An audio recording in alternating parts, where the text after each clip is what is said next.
Welcome back mga kaaldab. Ito na naman po ang inyong lingkod, si Mr. Destiny. At syempre magbibigay po tayo ng pinakamainit na pinag-uusapan ngayon at trending po sa social media. O baka may mag-react na naman dyan. Trending yan, parang throwback yung mga pinapakita mo. At least totoo, hindi ko po siya ginawa ng milagro. Ibig kong sabihin, hindi ko siya inedit na nandito sila Mengay, si Alden. Kumbaga totoong mga photos at mga picture na kung saan matatawa naman po kayo.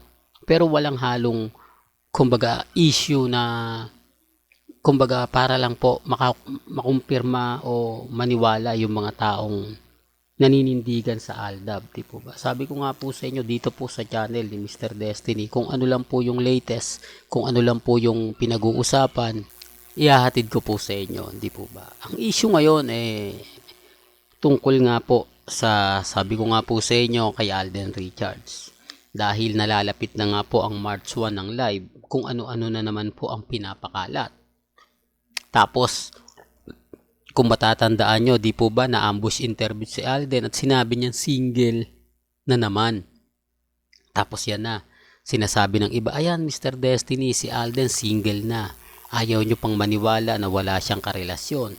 Wala siyang kumbaga minamahal, nananatili siyang single, tapos wala siyang dinate, hindi siya kumain sa labas na sinasabing may kadate siya. O kadate niya si Maine Polkerson sa Stardust o galing na po mismo sa bibig niya na wala siyang kadate. Wala naman pong problema yun Di po ba? Hindi naman po sila aamin. Hindi naman po yan ang masaya lang doon mga kaaldab, may mga kaganapan na talagang eksklusibo lang para kay Alden. Di po ba? Eksklusibo lang para po sa kanya. Walang issue, walang lumalabas. Ito kaya nga po, isa sa rason kung bakit po nagpagawa o ang ibig kong sabihin na resto bar sa Makati, yung Stardust, kaya po ginawa ni Alden para may kumbaga taguan sila ni Mengay kung sakasakaling pupunta sila, di po ba? Para po talaga sa kanila ni Mengay yung Stardust na yon. Parang Conchas Garden, di po ba? O baka sabihin nyo, ito alam to ng mga main fanatics at Alden fanatics. Ewan ko lang po kung kakampi po sila sa akin. Ito yung panahon na pagkatapos po ng taping sa 8 Bulaga, ng mga panahon na yon, doon sila pupunta. Pagkatapos ng Itbulaga, diretso sila Mengay, doon po sa Conchas Garden sa Quezon City. Napakaraming kuha po niyan. Doon po nagmi-meet up pag may mga meeting, doon po nagkikita sina Alden at si Maine, di po ba? Ultimo yung mga staff at crew kapag tinanong mo, sasabihin nila nung isang araw na andito sila Maine at si Alden. Meron silang exclusive na para po sa kanila lang. Exclusive na talagang sa mga VIP sa Conchas Garden. Di po ba? Real talk to, kaya lang nakakalungkot, nagsara na po siya. Hindi siya nalugi Mali po yung mga sinasabi. Hindi nalugi yung ni Alden. Di po nalugi yung Conchas Garden niya sa Quezon City. Yung permit lang po. Ang ibig kong sabihin, hindi po kasi sa kanya yung lote. Parang nagrerenta lang po si Alden doon sa lote na yun. Parang 3 years na kontrata na syempre kapag natapos ang ginawa ng may-ari, hindi na pinarinyo si Alden kasi alam nila kumikita na yun. Alam nila na pwede na nilang tayuan ng bagong restaurant dahil yung iba pupunta ron. Ine-expect na nila pag mamay-ari na yun ni Alden Richards, baka ito bago na, kumbaga kasi natapos yung pandemic, etc. etc. Di po ba? Mali po yung mga paratang po nila. Di po ba? Kaya ang sabi ko nga po sa inyo, may mga bagay-bagay po na mapapaisip din po kayo. Di po ba? At dito naman po sa issue, pero bago natin pag-usapan to, kung bago ka lang sa channel na to, at isa kang true-blooded Aldab Nation na nagmamahal po kila Mengay at Isoy, tama po ang channel na pinuntahan mo, kaya consider na po kitang bagong subscriber at huwag mong kalimutang i-share ang mga video po natin sa mga mamis, sa mga titas at sa mga senior. Remind ko lang po dahil po sa single, ganito po yung mga post nila. Sino nga po ba talaga ang totoong gay, bading, jokla, kung ano-ano pang tawag? Dahil nga lang po ba sa single? Sabi nga ni Alden Richards, hindi porket single, iba na. Hindi porket single, ganun na yung sasabihin ng iba. Tama naman po si Alden Richards Kaya lang, pati nga ako nadama. Hindi, bading ka rin kasi Mr. Destiny, kaya pinagtatanggol mo. Wala naman pong problema at wala pong masama sa pagiging bading, di po ba? Kaya nga sabi ko sa inyo, nirerespeto ko po ang LGBT community. Wala pong masama dyan. Kasi mas totoo pa nga po yan Kasi ako marami akong kaibigan, mga kaaldab na bading. Pero mas ano sila mas totoo sila. Kesa po, hindi sila plastic. Pagka may gusto silang sabihin, sasabihin nila. Di po ba? Kaya sabi ko nga po sa inyo, wala pong masama.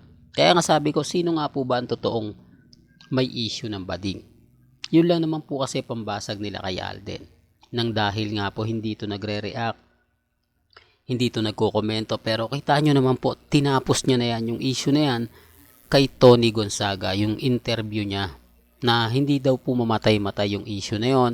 Laging nakakabit sa kanya kapag nagsasalita siya o may mga interview na single. Sinasabi ko lang po ito para lang klaro. Sinasabi ko lang po ito para po sa mga mamis, sa mga titas at sa mga senyor. Kaya sabi ko nga po sa inyo, kalmado lang, kampante lang. Sa ngayon, maging kampante na lang po kayo. Sa ngayon, maging masaya na lang po kayo. Po ba? Kaya nga sabi ko sa inyo, yung mga nagsasabi na walang katotohanan yung sinasabi ko, yung mga nagsasabi na hindi ganito, ganyan, wala pong problema yan. Kahit anong ipilit po nila. Kasi alam naman po natin na si Alden Richards, totoo. Di po ba? Talagang, biruin nyo, 2015, walang naging karelasyon hanggang 2024. Doon pa lang may mali Di po ba? Pero gaya ng pinapaliwanag ko, hindi po ako namimilit sa channel ni Mr. Destiny. Lahat po ng mga nanonood dito may kanya-kanyang pananaw, may kanya-kanyang opinyon. Pabor man o hindi, okay lang po yung mga komento na yan. Nirerespeto ko po yan at ginagalang. Karapatan po ninyo yan. At sa Facebook na naman, okay lang po. Kasi alam po ng maraming toxic Kaya lang issue ng bading dahil po trending. Re-remind ko lang po sa inyo dahil sa mga ganitong issue, kaya nga po nag-trending. Ibig sabihin, talagang masasabi natin na iba nga po talaga ngayon ang social media. Po ba? Basta pagka nabanggit mo, pinag-usapan, agad-agad kung ano-ano na yung mga sinasabi, kung ano-ano na yung mga komento. Sabi ko nga po sa inyo, mga kaaldab, may mga bagay-bagay po na mahirap ipaliwanag, di po ba? O baka sabihin niya hindi trending. Huwag po kayo maniniwala pag sinabi nila na kinontra tayo sa trending. Hindi sila updated. Malamang nagbubukas lang sila. Hindi madalas, bihira lang. Kaya yung nakikita nila matagal na. Hindi po ba? Hindi katulad natin na mainit-init pa't nagbabaga. Hindi siya nawawala sa time zone natin. Kapag may issue, notif na agad sa akin, talagang magpa-pop up na siya. Madali ko na siyang makita, madali ko na siyang mahanap. Yan ang pagkakaiba nga po ng mga ibang nagbibigay ng update at sa mga nagpo-post lang basta-basta. Kaya nga sabi ko sa inyo, si Mr. Destiny lang po yung pinakamaraming update dahil nga po lagi tayo nakatutok sa social media. Inaabangan natin ang tamang panahon. Di po ba, malay nyo may isang revelasyon na napakasarap pakinggan, napakasarap panoorin. Di po ba, dyan tayo papasok. Di po ba, kaya nga sabi ko sa inyo, relax lang, kampante lang, maging matatag lang. Di po ba? Kaya nga po ngayon maging matatag na lang po kayo, maging kampante. Sa mga nagsasabing fake news ako, okay lang po yan. Normal lang po yan. Kumbaga, halos araw-araw din yung nababanggit sa akin. Yan yung sinasabi. Pero, eto pa rin ako, kalmado at kampante. Di po ba, hindi nagpapa-apekto at syempre hindi po nagpapadala sa mga sinasabi po nila. Well, hanggang dito na lang po ang ating latest updates. Kaya kung gusto nyo pa po ng pinaka-latest at sariwang update, abay tumutok lang po kayo dito po sa channel ni Mr. Destiny para updated po kayo sa mga latest at sa mga bagong video po na ilalabas po natin maya-maya lang. Hanggang sa muli, salamat po sa panonood at pakikinig.